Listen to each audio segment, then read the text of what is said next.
Esta es la historia de Elena, una mujer cuya fe silenciosa estaba a punto de resonar más fuerte que el martillo de un subastador en la sala más opulenta de la ciudad. Imagina la escena. La Galería Sovereign, un lugar donde el aire huele a dinero viejo y arrogancia nueva.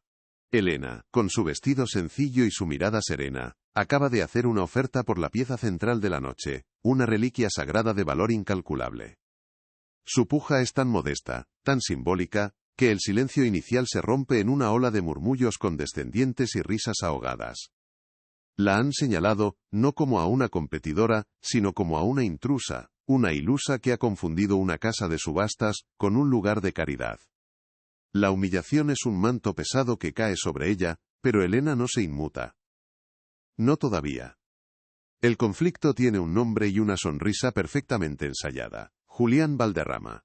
Es el subastador, el maestro de ceremonias de este circo de vanidades. Un hombre carismático, vestido con un traje a medida que probablemente cuesta más de lo que Elena gana en un año. Él es quien dirige el coro de burlas con un simple gesto, con una ceja arqueada. La injusticia es palpable, es la lucha de la fe silenciosa contra el poder ruidoso del dinero y el escepticismo. Julián ve en Elena no a una persona, sino una oportunidad para entretener a su exclusiva clientela. Ella es la nota discordante en su sinfonía de riqueza, y él está decidido a silenciarla, a convertir su devoción en el chiste principal de la velada, sin saber que esa fe era su única debilidad. ¿Alguna vez te has sentido así, pequeño, invisible, juzgado por algo que para ti es sagrado? Quizás no en una galería de arte rodeado de millonarios, pero sí en una reunión de trabajo, en un círculo de amigos o incluso en tu propia familia. Ese momento en el que tus creencias más profundas, aquello que te define y te da fuerza, son tratadas como una simpleza, como una debilidad o una ignorancia. Es una sensación de soledad abrumadora, la de saber que estás defendiendo algo que nadie más en la sala puede ver o entender. Te miran por encima del hombro, con lástima o con desdén, y por un instante casi te hacen dudar. Si alguna vez has sentido ese nudo en el estómago, entonces entiendes perfectamente cómo se sentía Elena en ese preciso instante. Antes de contarte cómo la serenidad de Elena consiguió hacer enmudecer a todo un tribunal de expertos. Comenta aquí desde dónde estás viendo esta historia, y suscríbete ya al canal. Te aseguro que no querrás perderte el momento exacto en que un hombre demasiado seguro de sí mismo descubre que ha subestimado a la persona equivocada, desatando una tormenta que no podrá controlar. Lo que está a punto de suceder cambiará las reglas del juego no solo para él, sino para todos los presentes que se creían dueños de la verdad. La verdadera lección de esta noche apenas está comenzando, y es una que nadie olvidará jamás, porque a veces la fuerza más grande se esconde en el lugar más inesperado, esperando pacientemente su momento para revelarse ante los ojos de los incrédulos.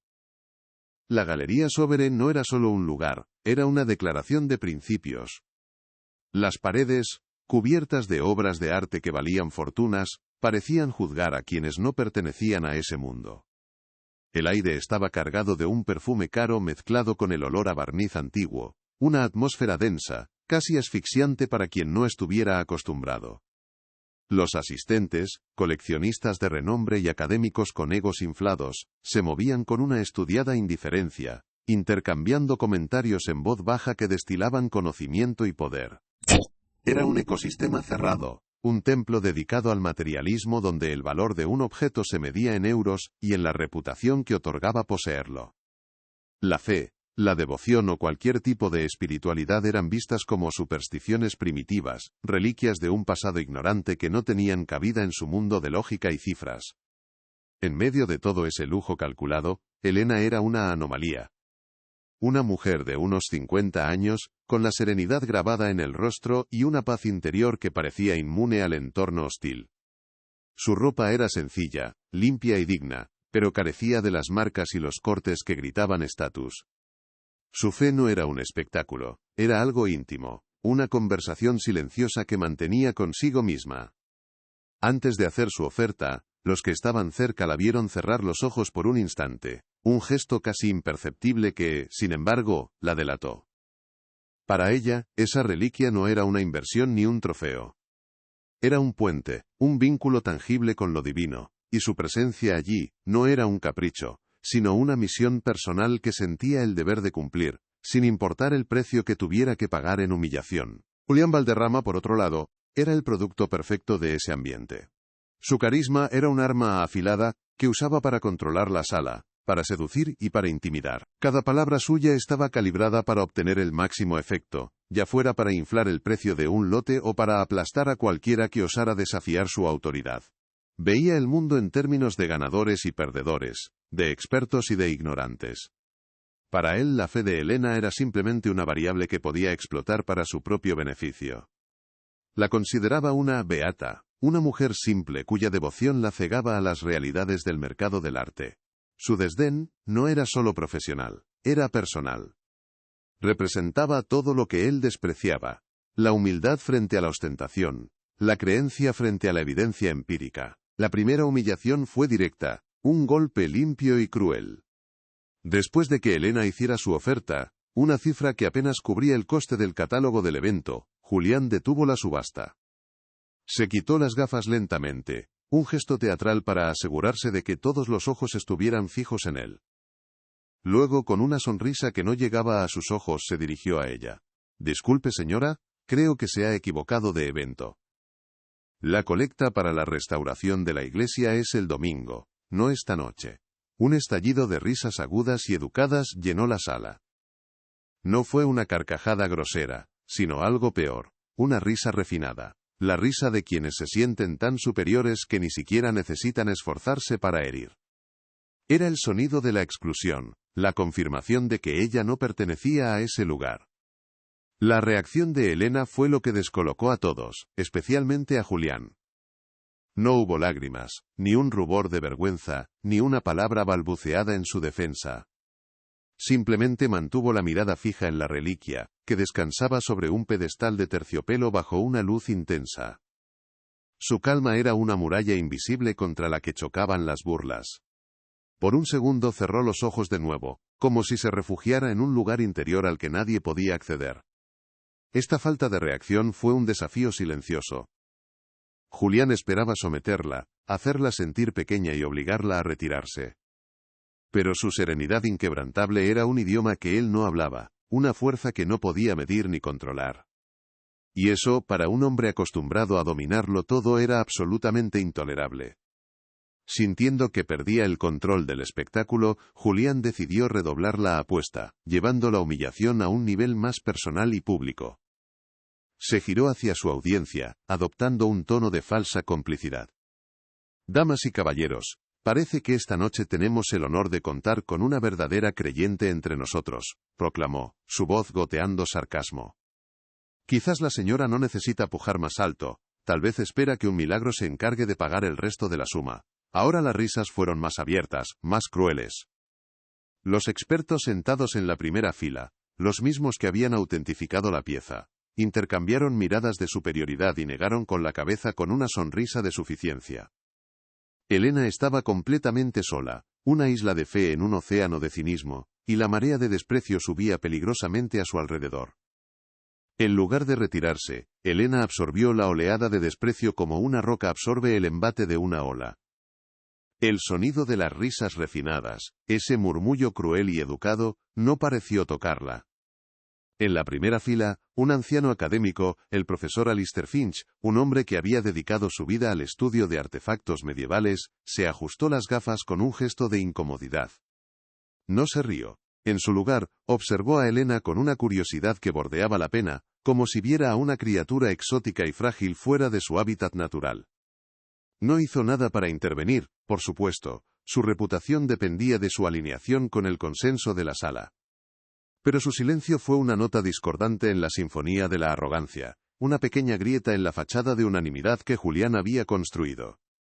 Julián Valderrama, sintiéndose el director de una orquesta perfectamente afinada, decidió que era el momento de dar el golpe de gracia. Dejó el mazo sobre el atril y se apoyó en él con una familiaridad condescendiente. «Señora», dijo, bajando la voz a un tono de falsa intimidad que, sin embargo, resonó en toda la sala gracias al micrófono. «Con el debido respeto, esta galería es para coleccionistas serios, para entendidos. Quizás no comprende del todo el valor, no solo monetario sino histórico, de lo que tenemos aquí. Cada palabra era una daga envuelta en seda. No la estaba llamando pobre, la estaba llamando ignorante. La estaba excluyendo no por su cuenta bancaria sino por su intelecto, un insulto mucho más profundo en ese círculo de supuestos eruditos. A su lado, una mujer vestida con un traje de Chanel, y sobrecargada de joyas, cuyo nombre era sinónimo de fortunas inmobiliarias, susurró a su acompañante con una voz deliberadamente audible: «Pobre mujer, cree que la fe puede comprar arte». ¡Qué ingenuidad tan rural! El comentario fue recibido con una sonrisita cómplice de su amigo. Este era el coro del que hablaba el guión de Julián, los personajes secundarios que validaban su crueldad, amplificando la humillación y convirtiéndola en un consenso social. Elena, aunque mantenía su mirada fija en la reliquia, no podía no oírlo. El veneno estaba en el aire, se respiraba, y su propósito era asfixiar su dignidad, hasta que no tuviera más remedio que huir de la sala, derrotada y avergonzada por su osadía. Entonces se produjo un silencio. Un silencio denso y expectante. Julián no retomó la puja. Simplemente esperó, con una media sonrisa dibujada en el rostro, dando tiempo a que la humillación hiciera su efecto. Quería que ella se levantara y se fuera. Quería que el público la viera marchar con la cabeza gacha. Sería el final perfecto para su pequeño drama. Una lección para cualquiera que osara desafiar las normas no escritas de su mundo. La sala entera contuvo la respiración. Se oía el tintineo de un cubito de hielo en un vaso de whisky, el crujido de un programa de subasta al ser doblado. Todos los ojos estaban clavados en la figura inmóvil de Elena, esperando la inevitable rendición. Pero ella no se movió. Su quietud era un acto de desafío ensordecedor. Cuando la tensión era casi insoportable, una voz inesperada rompió el silencio. No era la de Elena. Provenía de un joven sentado en las filas traseras, un estudiante de posgrado o un historiador junior, reconocible por su traje algo desgastado y su mirada ansiosa. «Disculpe, señor Valderrama», dijo con un nerviosismo evidente. «En el catálogo se menciona que la procedencia de la pieza entre los siglos XV y XVII es fragmentaria. ¿Podría por favor dar más detalles sobre esa laguna?» La pregunta, aunque académica, desvió la atención de Elena por un instante crucial. Por primera vez en la noche, el foco de luz no estaba sobre ella, sino sobre el hombre en el podio, y una docena de cabezas se giraron hacia él, esperando una respuesta. Julián parpadeó, apenas un tic imperceptible pero que delató su irritación. La interrupción había roto su ritmo, había pinchado el globo de la tensión, que con tanto esmero había inflado. Recuperó la compostura al instante, por supuesto. Esbozó una sonrisa paternalista hacia el joven. «Una pregunta excelente, propia de una mente inquisitiva», concedió, antes de lanzarse a una explicación fluida y llena de jerga sobre registros parroquiales perdidos en incendios y ventas privadas entre familias nobles extintas. Era una respuesta brillante, diseñada para sonar autoritaria y al mismo tiempo, no decir absolutamente nada concreto. Concluyó diciendo: «Una procedencia impecable, verificada por los mejores. Algo que solo los verdaderos conocedores aprecian». Con ello, no solo se salvó a sí mismo, sino que también menospreció sutilmente al joven por su duda. Sin embargo, ese breve respiro fue todo lo que Elena necesitó. El universo, o su fe, le había concedido un momento para anclarse de nuevo. Mientras Julián se regodeaba en su propia elocuencia, ella hizo algo que nadie esperaba. Con una calma que helaba la sangre, levantó de nuevo su tarjeta de pujadora. No para aumentar la oferta, sino como un gesto para pedir la palabra. El movimiento fue lento, deliberado, imposible de ignorar. No era el gesto de una víctima pidiendo clemencia, sino el de una participante exigiendo su turno. El murmullo en la sala cesó de inmediato. Todas las miradas, que se habían desviado momentáneamente, volvieron a centrarse en ella, con una intensidad renovada. La partida, que todos creían terminada, acababa de empezar de nuevo. La máscara de afabilidad de Julián Valderrama, finalmente se resquebrajó. Una vena palpitó en su sien. Su paciencia, un recurso que administraba con tanto cuidado como los millones de euros que manejaba, se había agotado. «Señora», espetó, y esta vez no hubo ni rastro de falsa cortesía en su voz. El tuteo condescendiente había desaparecido, reemplazado por un filo de acero. Si no va a mejorar su oferta, le ruego que no interrumpa más el procedimiento. Hay personas aquí que se toman esto en serio, y cuyo tiempo es valioso. El insulto era ahora abierto, brutal. La estaba acusando de ser una frívola, una saboteadora, alguien que no merecía ocupar un asiento en esa sala sagrada del comercio y la cultura. Elena bajó la mano lentamente y por primera vez dirigió su mirada directamente a Julián. Sus ojos, serenos pero increíblemente firmes, se encontraron con los de él a través de la sala abarrotada. Cuando habló, su voz no fue alta, pero poseía una cualidad resonante que obligó a todo el mundo a inclinarse para escuchar, silenciando cualquier posible murmullo. No había temblor en ella, ni miedo, ni ira. Solo una calma absoluta y una autoridad desconcertante. No deseo mejorar mi oferta, señor Valderrama, dijo con una claridad cristalina que cortó el aire viciado de la galería. Deseo hacer una observación. La palabra observación, tan clínica, tan inesperada, quedó suspendida en el aire, cargada de un peso que nadie, y menos que nadie Julián, supo cómo interpretar. La palabra observación cayó en la galería Sovereign, con el peso de una losa de mármol. El murmullo de risa se extinguió de golpe, reemplazado por un silencio tan profundo que se podía oír el zumbido de las luces que iluminaban la reliquia. Julián Valderrama, por primera vez en toda la noche, perdió la compostura. Fue solo un instante, un parpadeo demasiado lento, un ligero apretar de la mandíbula, pero fue suficiente para que todos en la sala lo notaran. El control, ese bien tan preciado que él manejaba con maestría, se le había escapado de las manos. Se vio atrapado. Si le negaba la palabra, parecería un tirano temeroso. Si se la concedía, le estaría cediendo el escenario a la mujer que acababa de humillar. La pequeña victoria de Elena no fue ruidosa, sino silenciosa, y por eso mismo, mucho más devastadora. Recuperando su máscara de superioridad con un esfuerzo visible, Julián esbozó una sonrisa que era todo dientes y nada de calidez. Decidió neutralizar la situación convirtiéndola en parte de su espectáculo. Pero por supuesto, señora, dijo, abriendo los brazos en un gesto de falsa magnanimidad. Estamos todos en vilo. Ilústrenos por favor con su observación. No se guarde nada. El sarcasmo era tan denso que casi se podía tocar. Con ese gesto, le devolvió la presión, invitando a la audiencia a ser jueza de la inminente locura o simpleza que esperaban de ella. La sala, siguiendo el compás de su director, se relajó ligeramente, reacomodándose en sus asientos como si se prepararan para el acto final de una comedia. Una vez más, Elena era el centro de atención, pero ahora, bajo la lupa de una expectativa cruel. Sin inmutarse por la condescendencia de Julián, Elena se levantó. Su movimiento fue lento, lleno de una dignidad que contrastaba violentamente con la atmósfera circense que el subastador intentaba crear. El leve sonido de sus zapatos sobre el mármol pulido resonó en el silencio expectante.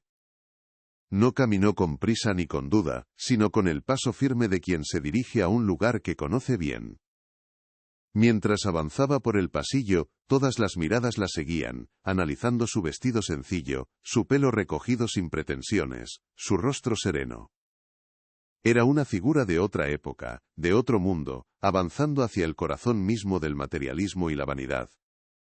Su sola presencia, en ese corto trayecto hacia el estrado, era una pregunta silenciosa, que nadie en la sala sabía cómo responder. Mientras caminaba, un recuerdo fugaz acudió a su mente, no como una distracción, sino como un ancla. La voz de su viejo mentor, un anciano monje que le enseñó el arte de la restauración en un monasterio polvoriento de Castilla.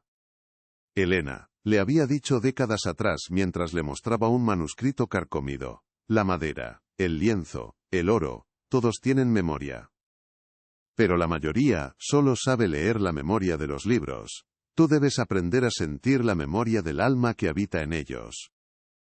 La fe no es ciega, hija. Es la única luz que te permite ver en la más profunda oscuridad. Esa lección era el cimiento de su calma. No estaba allí por arrogancia ni por un impulso, sino por un deber que trascendía el juicio de todos los presentes. Al llegar junto al pedestal de terciopelo, Elena no hizo lo que todos esperaban. No se arrodilló, no rezó, no tocó la reliquia con devoción. En su lugar, se detuvo a una distancia respetuosa y comenzó a observarla con una intensidad analítica que desconcertó a los expertos de la primera fila. Su mirada no era la de una creyente, sino la de una forense. Inclinó la cabeza, estudiando el ángulo de la luz sobre la pátina del metal, la textura casi imperceptible de la madera en su base. El profesor Alistair Finch, el académico que antes la había mirado con lástima, se enderezó en su asiento, frunciendo el ceño. El comportamiento de la mujer no encajaba en ninguna de las categorías que su mente lógica había preparado para ella. Esto era algo nuevo, algo inesperado. Justo en ese silencio, cuando un centenar de miradas escépticas la diseccionaban, es imposible no pensar en las veces que nos han juzgado sin conocernos. Y si tú también has vivido algo parecido, deja un comentario. Tu historia puede inspirar a otras personas a encontrar su propia fuerza para mantenerse firmes ante la incomprensión. A veces, el mayor acto de valentía es simplemente seguir siendo uno mismo cuando el mundo entero espera que te rompas. La resiliencia de Elena en ese momento no era un milagro. Era el resultado de una vida entera de convicciones. Una fortaleza interior que estaba a punto de manifestarse de una forma que nadie podría haber imaginado, cambiando el destino de todos en esa sala para siempre. La tensión se estaba volviendo insoportable para Julián. El silencio de Elena era más poderoso que cualquier grito. Necesitaba romperlo, recuperar el control. «Ha terminado ya su comunión con el objeto, señora», soltó con impaciencia, su voz afilada como un cuchillo. «Algunos de nosotros tenemos una vida más allá de esta sala, y nos gustaría continuar». Unas cuantas risas nerviosas respondieron a su provocación, un apoyo débil que demostraba que la sala ya no estaba tan unida en su desdén como al principio. El ataque fue deliberadamente cruel, diseñado para hacerla tropezar, para que la emoción la desbordara y volviera a ser la mujer simple y asustada que él creía que era. Pero su golpe chocó de nuevo contra la muralla invisible de la serenidad de Elena. Ella terminó su examen visual y, muy lentamente, se giró, pero no miró a Julián. Sus ojos buscaron directamente al profesor Alistair Finch en la primera fila. Lo miró sin desafío, con un respeto genuino que lo desarmó. «Profesor Finch», dijo, y su voz, aunque suave, se proyectó con una acústica perfecta. «Usted es la máxima autoridad mundial en pigmentos del *400*. En su monografía sobre el uso del lapislázuli en los talleres florentinos, menciona que la molienda manual dejaba siempre micropartículas de calcita, visibles bajo ciertos ángulos de luz. ¿No le parece inusualmente homogéneo el azul del manto de esta pieza? Casi perfecto. Demasiado perfecto». La pregunta no era una acusación, sino una consulta académica precisa y letal. Un jadeo colectivo recorrió la sala. El profesor Finch palideció visiblemente. La pregunta de Elena no era la de una aficionada. Era la de una colega. Una experta que no solo había leído su trabajo más especializado, sino que lo había entendido a un nivel profundo. Julián Valderrama sintió un sudor frío recorrerle la espalda. Intentó intervenir, reírse de la observación. ¡Qué absurdo! La pieza ha sido sometida a espectrometría de masas. Está autentificada por los mejores laboratorios del mundo. Pero sus palabras sonaron huecas, defensivas.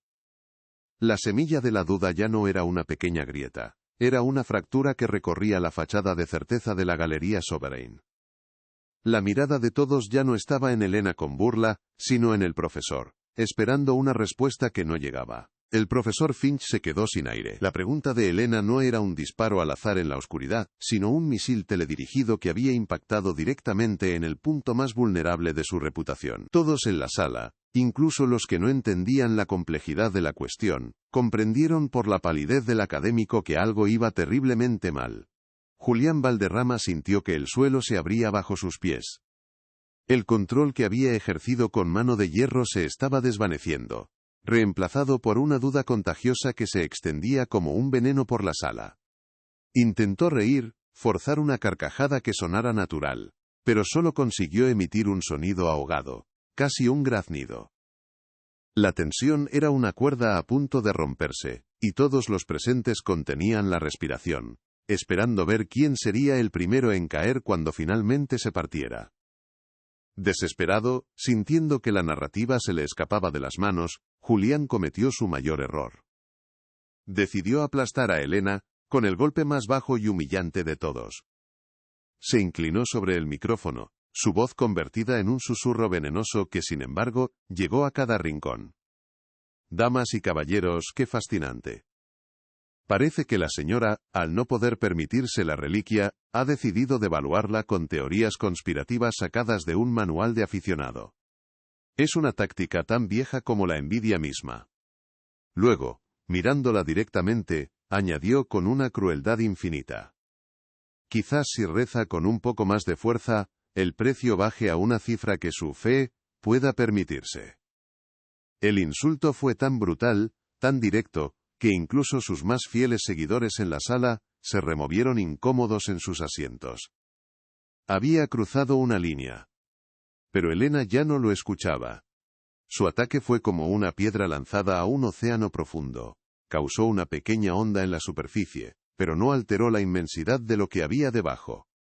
Su mirada se había desconectado por completo del circo de Julián y de la angustia del profesor Finch.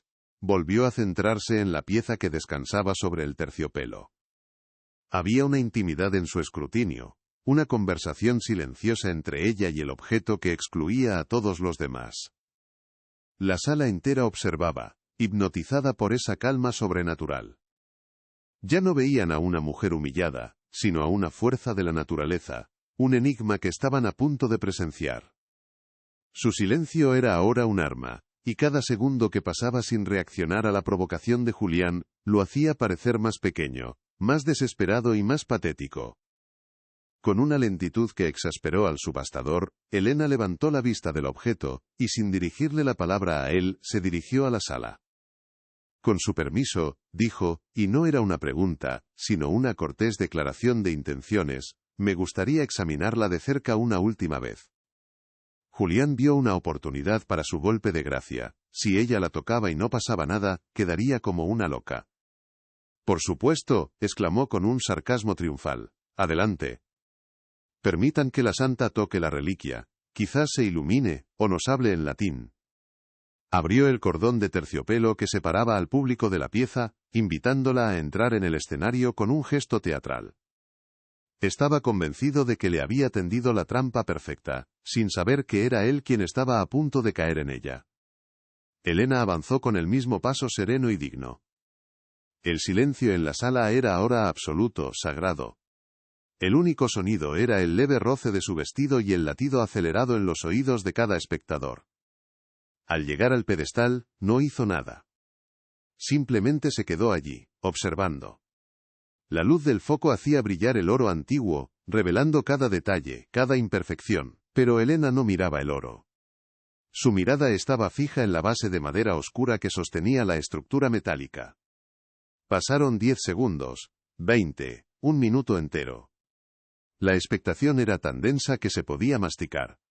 Julián empezaba a sonreír, creyendo que ella no tenía nada, que todo había sido un farol. Estaba a punto de declararla una farsante y expulsarla cuando, finalmente, ella levantó un dedo. No tocó la pieza. Su dedo se detuvo a 1 milímetro de la superficie, señalando una microfisura casi invisible en la madera, una línea tan fina como un cabello que la mayoría de los expertos habrían descartado como una imperfección natural del envejecimiento. La madera de olivo del siglo XIII, procedente de la región de Galilea, comenzó a explicar, y su voz, aunque suave, resonaba con una autoridad que heló la sangre de los académicos. Tiene una densidad y una composición de resina únicas debido a la aridez del clima. Cuando envejece, se contrae siguiendo un patrón reticular, como una telaraña. Nunca, bajo ninguna circunstancia, produce una fisura lineal y limpia como esta.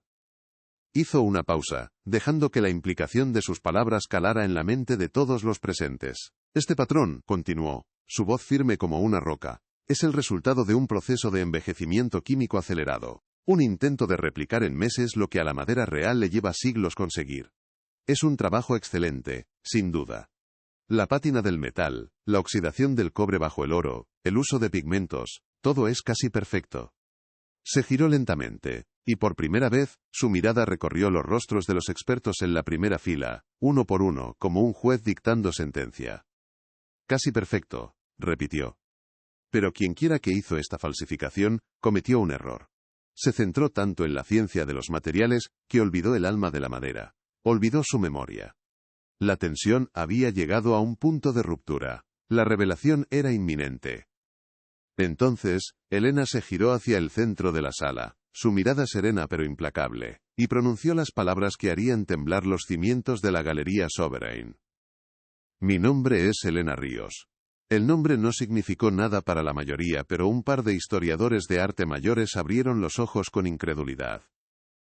Durante 20 años, desde 1995 hasta 2015, fui la restauradora principal de reliquias sagradas para los archivos apostólicos del Vaticano. Un jadeo ahogado se extendió por la sala como una ola. El profesor Finch se llevó una mano al corazón, su rostro ceniciento. Julián Valderrama se quedó congelado, con la sonrisa sarcástica petrificada en su rostro, ahora una mueca grotesca de puro terror. La mujer a la que había llamado beata e ignorante era, en realidad, la máxima autoridad mundial en la materia. Y entonces, asestó el golpe final, la frase que lo destruiría todo. Miró directamente a Julián, y en sus ojos no había triunfo, solo una profunda y serena tristeza por la profanación que se había cometido. He tenido la reliquia original en mis manos en 3 ocasiones distintas. La he limpiado, la he estudiado, la he sentido. Conozco cada una de sus cicatrices, cada uno de sus secretos. Hizo una pausa dramática que duró una eternidad. Y les aseguro, con la certeza de quien ha dedicado su vida a proteger la verdad, que esta pieza que intentan vender por millones, es un fraude. La palabra fraude no fue un grito, sino una sentencia, pronunciada con una calma devastadora, que resonó en el silencio sepulcral de la galería, como el martillo de un juez. El caos fue instantáneo y absoluto. La fachada de sofisticación y control se hizo añicos. El propietario de la galería, un hombre que hasta entonces había permanecido en la sombra, corrió hacia el estrado, su rostro una máscara de pánico.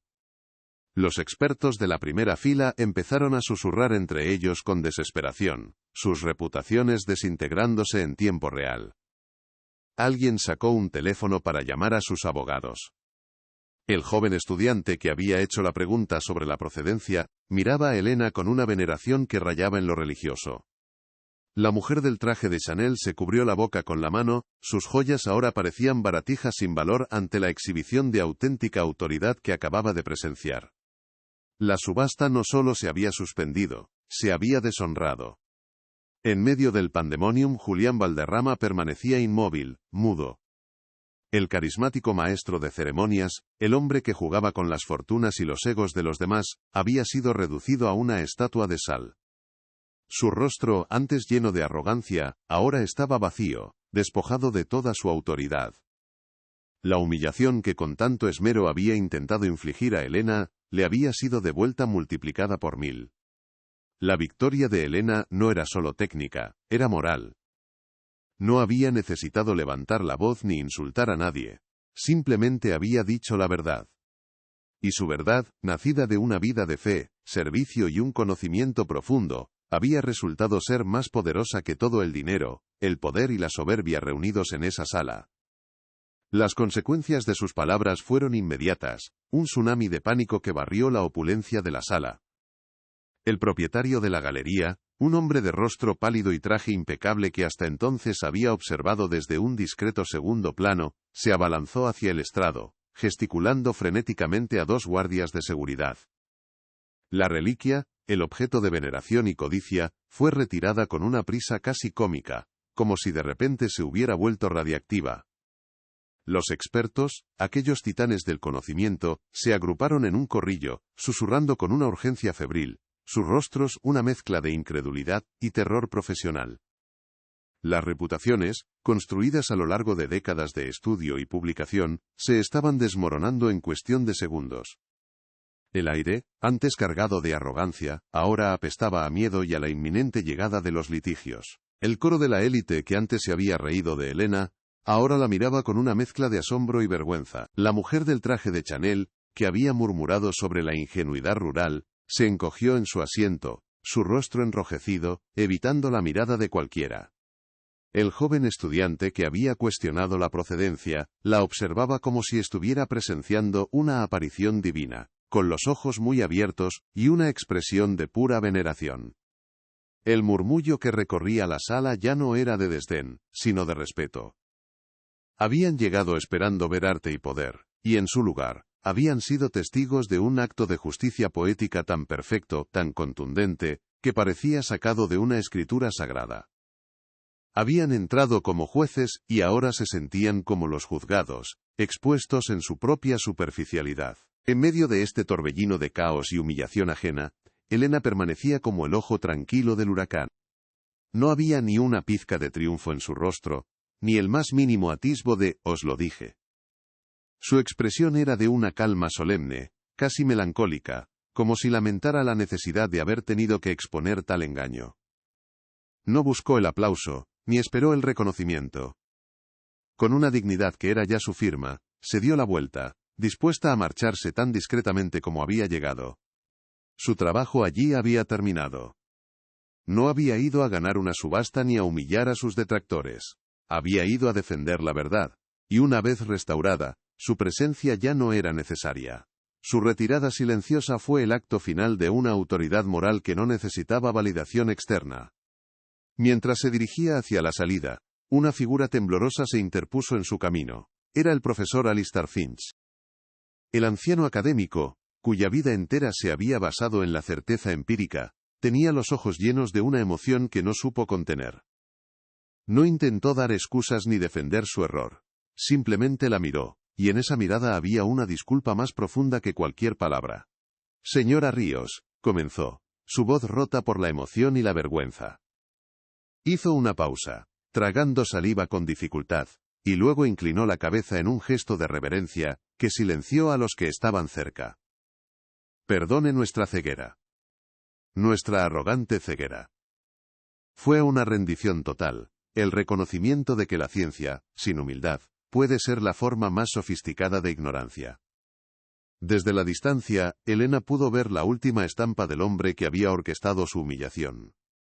Julián Valderrama seguía congelado junto al atril vacío, una figura patética bajo la luz dura de los focos.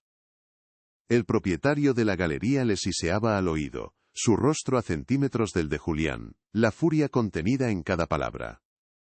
El mazo, símbolo de su poder, yacía olvidado sobre el terciopelo.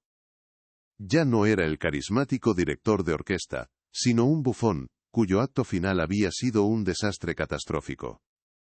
Su sonrisa ensayada se había desvanecido, reemplazada por una máscara vacía de shock y ruina. En esa sala donde el valor se medía en millones, él acababa de descubrir el precio de subestimar la fe de una sola mujer, y era un precio que su carrera no podría pagar.